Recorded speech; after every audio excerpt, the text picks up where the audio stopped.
how Putin spat in Trump's face again, and how will the Epstein case be the end for the American leader. These and other topics we will discuss right now. My name is Irina Uzlova, and today with us is Yuri Rashkin, host of YouTube channels Rashkin Report in English, author of Substack Yuri Rashkin. Yuri, hello, glad to see you. Thank you for joining us.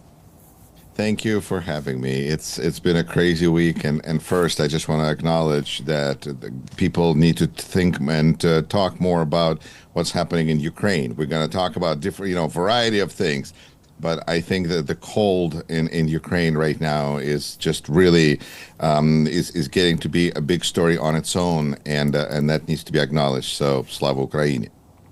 Thank you, Yuri, Heroyam Slava. But we hold on and we stay alive, and we know that our victory will be, because we need fair peace, and we do all our best for it. The end of the energy ceasefire. Russia has resumed strikes on energy facilities, leaving consumers without power in 4 regions: Cherkasy, Kharkiv, Sumy and Dnipropetrovsk. The Russian government, meanwhile, has kept Peskov Dmitry quiet, refraining from commenting on the duration of the energy ceasefire between Russia and Ukraine.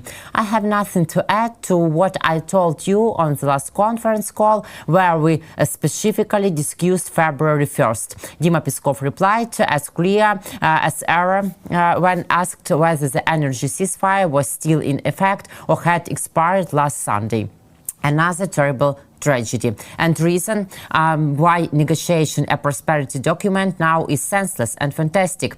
There is a clear connection between the escalation of atrocities by Russia and the negotiations. Until American negotiators recognize this and punish Russia, the peace farce will continue. In such way, Megan Mobs, head of the Weatherman Foundation and daughter of Keith Kellogg, commented on the attack by Russian terrorists on a bus in Turnivka also. At the same time, Yuri, political scientist Vladimir Fesenko believes that some useful conclusions should be drawn from these truths, and moreover should be used in further negotiations, such energy negotiation. Firstly, this entire story has once again demonstrated that Trump remains very important and necessary for Putin, and for Trump's sake, the Russian dictator is prepared to make certain political gestures and even concessions, even if they are purely formal for now. And the US president should explore this more persistently and regularly. Then there will be more results in the negotiations in general. Why was such a ceasefire necessary? Is Donald Trump, how do you think, satisfied with the subsequent actions? And what now? Will Trump be able to pressure Putin to make such ceasefires longer and more appropriate?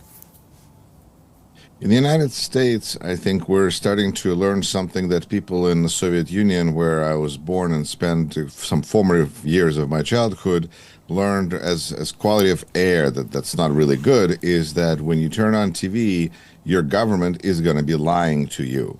Mm-hmm. And they're going to be lying to your face, and you're not even going to say, how can they do that? Because that's what they do. And now that we live in the United States and expected to play by Putin's rules, Americans are a little confused. We're not used to this kind of a lying to our face with a straight face dynamic. But if you look at what Russian press secretary, the Dima Peskov, does, that's very much in line with the Trump administration approach of lying to our face. And they've been doing it for decades, if not centuries, because reality is what they choose to say it is, in their opinion. So I think that that's important reason to understand why we are hearing these strange things that don't make sense. That's because they're lies. And that's, there's a book by Al Franken, and the lying liars who tell them. That's what we're dealing with, because when we see in Minneapolis Alex Preddy being executed on the street by 2 agents, and we have videos from every angle, and at the same time we get a total lie from our government about what they saw and what they want us to see there. This "don't believe your eyes, believe our words" is a very Russian Putin kind of an approach, and we are struggling with it. At the same time, we understand the weather. We understand that it is really cold and that what Putin is doing is a terrible thing. And so to assuage our fears, we're being lied to our face about now this peace or whatever. See, like Trump asked Putin not to attack Ukrainian infrastructure because it's so cold. Everybody responds on this because the only official information from the United States government we seem to have now is President's Twitter, Truth Social, Gazeta Pravda, newspaper Truth, whatever you want to call it, but that's what we got now. So for him, he says, I talked to Putin. We have good relations. It's all good. He said he'll do it. And that's all the news we have until reality is proven to be different. And then we see that Putin continues to attack Ukraine, but we have this kind of information noise where we have on one hand this was said, on the other hand this was said, and the only thing we know is that Putin continues to attack Ukraine, and Trump wants to have good relations with Putin. Mm-hmm. Yes, we see. So in future, such negotiations will be impossible, such ceasefires for a while. I think that Trump is always willing to make another press release about how he called Putin and Putin said and whatever. It's this fairy tale story that we have no way to prove right now, and therefore all we can see is the reality. And the reality is that Putin continues to attack Ukraine. So will Trump, if situation is bad, we see this over and over. When Trump feels pushed into a corner, he starts to help Ukraine. That when he was pushed into a corner with the firing of FBI Director Comey, he pushed back with javelins, which we think he couldn't let go because that would really upset Putin. And so then we see this whole conversation with Zelensky that leads to first impeachment, but it's lies upon lies upon lies. So negotiations require at least, hopefully two sides who want peace. And in this situation, we see United States and Russia and Ukraine who all have three definitions of what peace is. And to Russia, that means basically control of Ukraine. To Ukraine, that means independence and the restoring of its security and, and a guarantee of its security. And to the United States, that's just a condition when Trump can make money.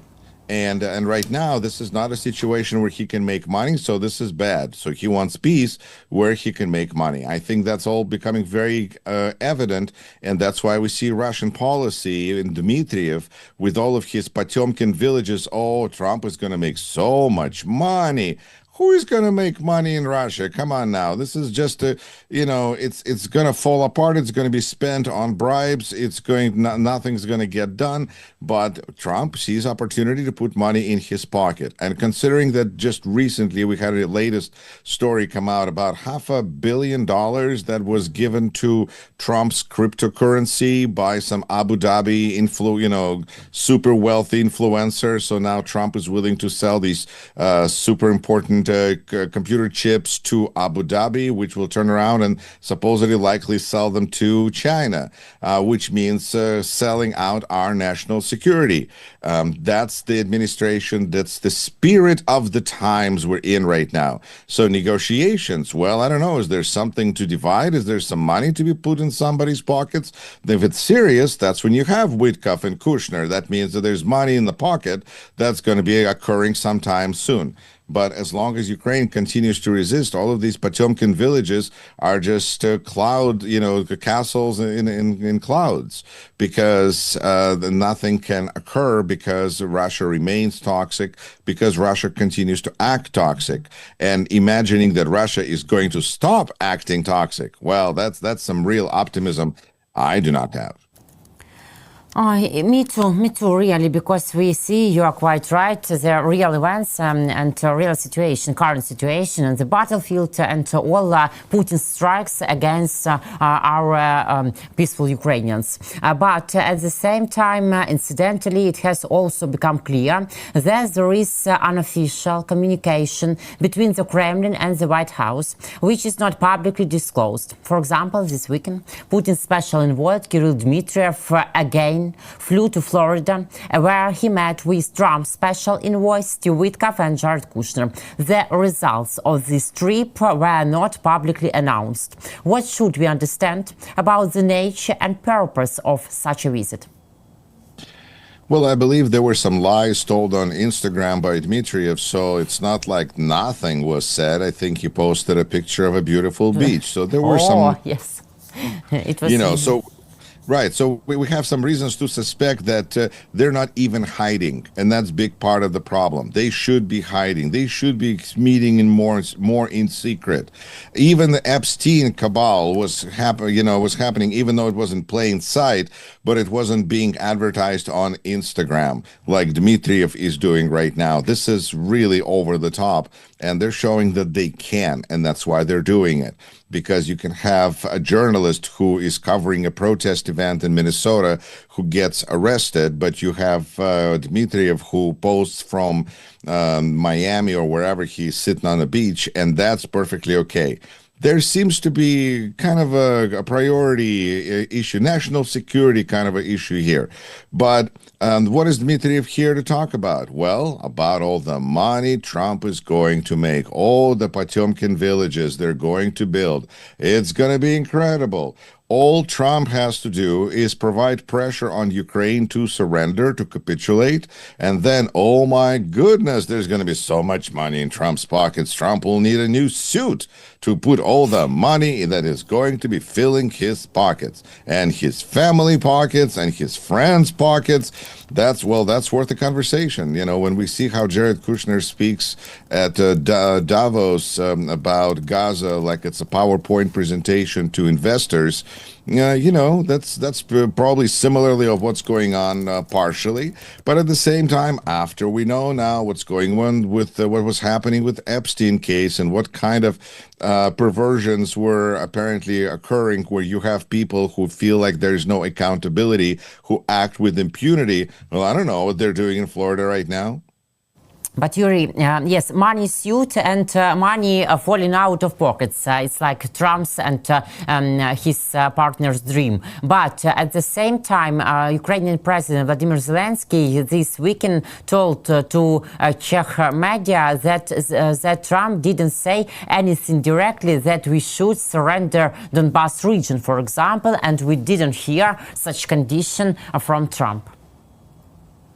I think that it's important to acknowledge that there's really two big things that Russia seems to want from Ukraine right now. And that is territory. Yes. And the other one seems to be Zelensky out of power. And security guarantees without all NATO forces, and Kremlin also say about this. But those are things that other people can refuse. That's not Ukraine. That's kind of what is Europe going to do, what is the United States willing to do. And that's not, that's a slightly different conversation. But I feel that as far as what Putin wants Ukrainian people to do is he wants Ukrainian people to give him or whoever's, he doesn't, believe also in Ukrainian people. He believes in a figurehead. And if it's not a strong figurehead, then it's a weak figurehead. And so he wants the figurehead to give him the territory. And if the figurehead is not willing, then he wants a new figurehead who will give him the territory. So it's just maybe not clear in which order he wants A, B, B, A, but he wants a change of leadership in Kiev, and he wants the territory. And I think it's fair that we at least mention this, because we see this again and again in Kremlin's logic. Because when there's a conversation about security guarantees, when there's conversation about territory, Kremlin says, yes, but we want the denazification, we want different, not Nazi leadership in Kiev. I mean, we know where Nazis are there in Kremlin, but, getting back to reality, getting back to the task at hand, I think that No matter if there's Zelensky in charge of Ukraine or Shmilensky or Filensky, the country is not going to go in a different direction because the country of Ukraine, as far as I can tell, has no interest in surrendering to Russia and becoming part of Russia. And that's just another one big misunderstanding that exists in the heads of Putin and Trump, who look at world as a kind of a set of dictatorships and soon to be dictatorships and about to be dictatorships. And Ukraine, I think, is just resisting the best it can. And I think when we talk about the peace process, we have to understand that peace process is just part of the pressure that is on Ukraine, because Ukraine is looking at pressure that's military that it's dealing with in the front, but also with the diplomatic pressure from the United States, where we see pressure from this administration on Ukraine to constantly to admit, to sign, to agree to peace on Putin's terms. And that takes us back to a couple of minutes earlier. That just means that this is going to be Putin territory, and Ukraine is not up for that. So there's a fundamental problem with the Trump-Putin logic. And Ukraine is dealing with all of that, I think, quite admirably. And at the same time, Europe is starting to see quite clearly the threat that is presented to them from the West and from the East. And it seems that they're more and more clear about Ukraine being the only security guarantee for Europe, because Ukraine is the only country in Europe right now with ready to fight, willing, fighting force right now, army, and a standing army and of size that is able to stop Russia. Because when we see what Europe is doing to protect Greenland, I mean, it's symbolic, but it's symbolic. So I think that Ukraine is extremely valuable to Europe, and I think there's an important partnership that it would be nice if Zelensky was a little nicer to Europeans, but I mean, when was he, he was saying some not so nice things about Biden, and Biden tried. So I just kind of go, that's what happens. But that's, again, this is where I go, we still have to support Ukraine 110%. Because just because uncomfortable truths are pointed out to us in an uncomfortable setting, well, you know what? It's not as bad as the things that were happening behind the curtain with many of the people that are probably present, like we're at Davos with Epstein case. That's some really bad stuff. Ukraine, that's good stuff. If Zelensky is not being as polite as Europeans would like him to be, well, you know what? They're going to have to swallow it. But the fundamental problem for Donald Trump is that no matter how Putin frightens the West and pressures us in this severe cold weather condition, our position is unchanged, position of Ukrainians. More than half of Ukrainians are against giving up territory for security guarantees. The majority of Ukrainians, 52%, categorically reject the proposal to hand over the entire Donbass to Russia in exchange for security guarantees, while only 9% would readily agree to this condition, and another 31% are ready to accept it as a difficult compromise. This is evidenced by the results of a survey by the Kyiv International Institute of Sociology. It's also noted that compared to mid-January, there have been no significant changes on this issue. So Trump should take this into account and take our position into account. Well, some might say that Ukrainian support is frozen in the same level as it's been. Nothing is going to change because Russia is not changing.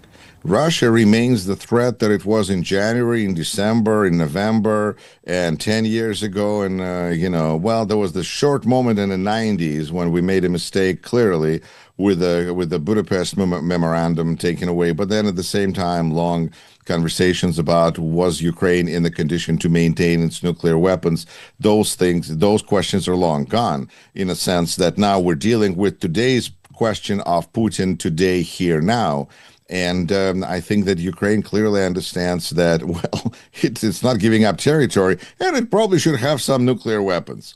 But that's a realization that now comes not just to Ukraine, but really to most European states that figure that Russia might consider taking their part, or who knows what, to be part of back to empire of evil that Russia is trying to recreate here. So I think that Ukrainians are have shown an amazing ability to adapt to the tremendously horrible situation that they're in, which proves to me once again how much better it is to be in a cold, frozen Kiev than to be part of Russia.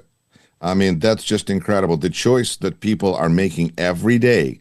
I think that should be a signal to Trump. It should be a signal to Putin that they should get out of Ukraine. And I mean to Putin. I think Trump should support Ukraine because for Trump, there are perfectly good reasons to support Ukraine. First of all, he needs to get rid of Putin because Putin is really cramping up Trump's style. When we see that Trump is seemingly almost running the show, renaming things, and doing almost whatever he wants, the one thing he can't seem to do is to say anything bad about Putin, and he really seems like he's been kind of whipped by Vladimir in Kremlin. And I think it's cramping up Trump's style. He really needs to take care of Putin, and look at what he's did with Maduro, with Venezuela. I mean, that's one approach. And I bet if Donald reaches out and he's got connections, Dmitriev for one, who's sitting in Miami, maybe they're discussing how to sell Putin. Maybe they're saying, you know what, if we can just get rid of Putin, this war can be brought to an end. We can start making money.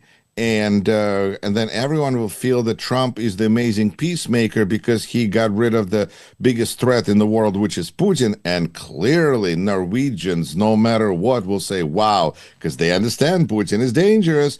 Clearly they will give Trump that trophy. This is almost like Wizard of Oz, some kind of a reenactment here. But we are really dealing with this kind of an administration that is so deeply embedded in them, in Trump, this like a factory setting, his love for Putin, his affection for Putin. But at the same time, he is growing to be his not dementia, but his narcissism, his malignancy is becoming becoming more acute. And who knows, as in the classic old Russian fairy tale about the old woman, old man, and the goldfish, who knows at what point this gets to be too much for one of them, and then, somebody ends up back at the broken tub, as was in Alexander Pushkin's fairy tale. Of the story of unmeasured desires. And we saw that with Epstein, and who knows what we're going to see when this thing is going to burst with Trump and Putin. But we have two huge egos going up against each other and thinking that they can coexist. I think that seems like a very temporary pause. This week, this Wednesday and Thursday, we'll see a new part of negotiation in Abu Dhabi, Emirates. But we all understand that key issues like territory, like Donbass, like security guarantees must be resolved at the leadership level. But Putin's press secretary, Dmitry Peskov, again and again, and today also said that a meeting between Putin and Zelensky is possible only in Moscow, although, and it is clear, and Zelensky said this, that will not go to the enemy's lair. Do such invitations indicate that Putin actually doesn't need either the meeting itself or the end of the war? This continues to show that at this, and also a tweet that I think Steve Witkoff sent out thanking Putin for his commitment to, a peace process. That sends a message that United States continues to lobby for Russia in this war. And Putin is using that message to really then in return troll Zelensky by saying that, if he's saying that he wants to have negotiations now in Moscow. This is not the first time they said this, but it's always back to capitulation. Because if you go to Moscow, there's a place there where the heads were chopped off on Red Square, and I don't want to, that's the message that they're sending to Zelensky, and I think that for him to to kind of play along. I mean, he trolls back just fine. But we need to admit that this negotiation process is a ruse. It's a fake negotiation process, probably similar to the fake peace that they're trying to accomplish. Because this peace process, in quotes, is being used clearly by everybody except Ukraine. It's being used by Putin to protect himself against Ukrainian attacks, because further Ukrainian attacks, because Trump has said as long as there's peace process, and that's why it's important that no matter what, Russia can stay in. Oh, good job on that peace processing. You're doing peace processing great. Where's Ukraine? How's Ukraine peace processing going, Mr. Witkoff? This is legitimization of Russia, and it's being used by Russia to say, we are a legitimate player, and you can't just ignore us like Biden did. But at the same time, for Trump, this is a cover because he had the whatever it is to say that he could solve this problem in 24 hours. He doesn't have the best judgment. Part of the reason that this is proven is back to the Epstein case, and not just the kind of stuff he knew. Lots of people knew, although it seems like he may have known more than many. But it's that other people managed to keep their mouth shut when they were sitting in front of cameras and microphones talking about it, and Trump couldn't. He really had to throw in Bill Clinton under the bus, and he really hated Epstein, and so that's where we seem to have the dam has burst. But these negotiations, it's a ruse, it's a theater that's being played by some pretty bad actors, and I think Zelensky, it's a good thing he's got actor training, because, boy, there's some theater going on there.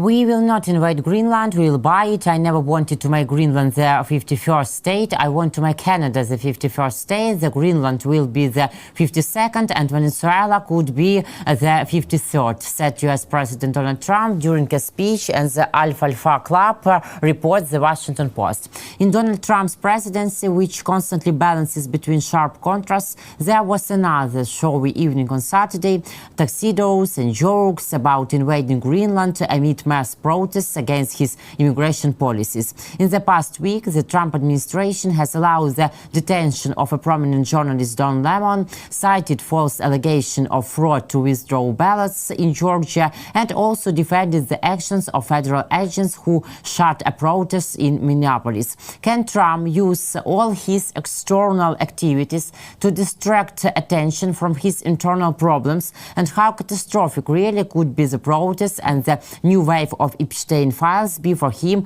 before the congressional elections? 3 minutes. That's a big question for only 3 minutes. All right, okay. I will summarize. They're lying to our face. That's what they're doing. And so when he talks about Greenland, okay. When he talks about Canada, all right. I read a great news story saying that there's people making lots of money betting against Elon Musk because he's so wrong about his predictions and promises that people are making lots of money betting against him. I think that's what we're dealing with here, and it is, of course, an attempt to distract us from real problems, and that is also an Epstein case, and it is the ICE activity in Minnesota that is freaking out the country. But I think it's more than that, because we now see that in a state election in Texas on January 31st, the Democrat, Mr. Remit, I believe, won an election. It's an office where district is, it's a Trump country. Dallas, Fort Worth, it's Trump won there by double digits, and then the Democrat won by double digits. I mean, 10 to 20 points, I think we're talking range. But it's a huge flip that the Democrats are not saying we came in without, it's a moral victory. No, it's a real victory. Democrats are really kicking Republicans' butt at elections, which, by the way, reminder to everyone who says you won't have elections anymore over there in the United States. We just did, and Trump and the Republican Party continue to lose. Of course, Trump can say that he had nothing to do with it. He's not in the ballot. But it's lying to our face, because he's been involved with this election. On every yard sign for this person, the Republican had said that she's Trump endorsed. He issued tweets in her support support. I mean, he's been involved. So, of course, and I think that this is just important to put all together to see that we are in a situation where United States is not ready to surrender. We realize that there's really a vocal third of the country that supports Trump, but Trump has a lot of power, and that's where you see Democrats asking of their politicians to first admit that they recognize what's going on, all the dangers and threats to our civil liberties to start with, as well as our pocketbooks, but then to see what they're going to do. And Democrats are standing before a difficult challenge of how aggressive do you go against Trump? And we see this negotiation within the Democratic Party happening all the time. Do you reform ICE or do you defund ICE? What do you do? But that's a healthy conversation in a democracy that's trying to survive, even though we essentially seem to have in charge a term-limited king. And that's one thing that Americans do know. We have no idea about all the stuff that has to do with dictatorship and authoritarian states. It's a new flavor for us. That's why we keep comparing things to Gestapo, because we don't know what that is. But it's like Ku Klux Klan, it's like Klan, but official government, but still in masks. There is a lot of crossover. We should be able to, if we think about this. But nonetheless, we are struggling because there is no civil war breaking out. There's just a slow authoritarian crawling coup, as Congressman Raskin said a while ago, and that's what we're watching. The thing is that Americans don't like it, because this was sold to us as a bloodless coup, bloodless revolution by people who were behind Project 2025.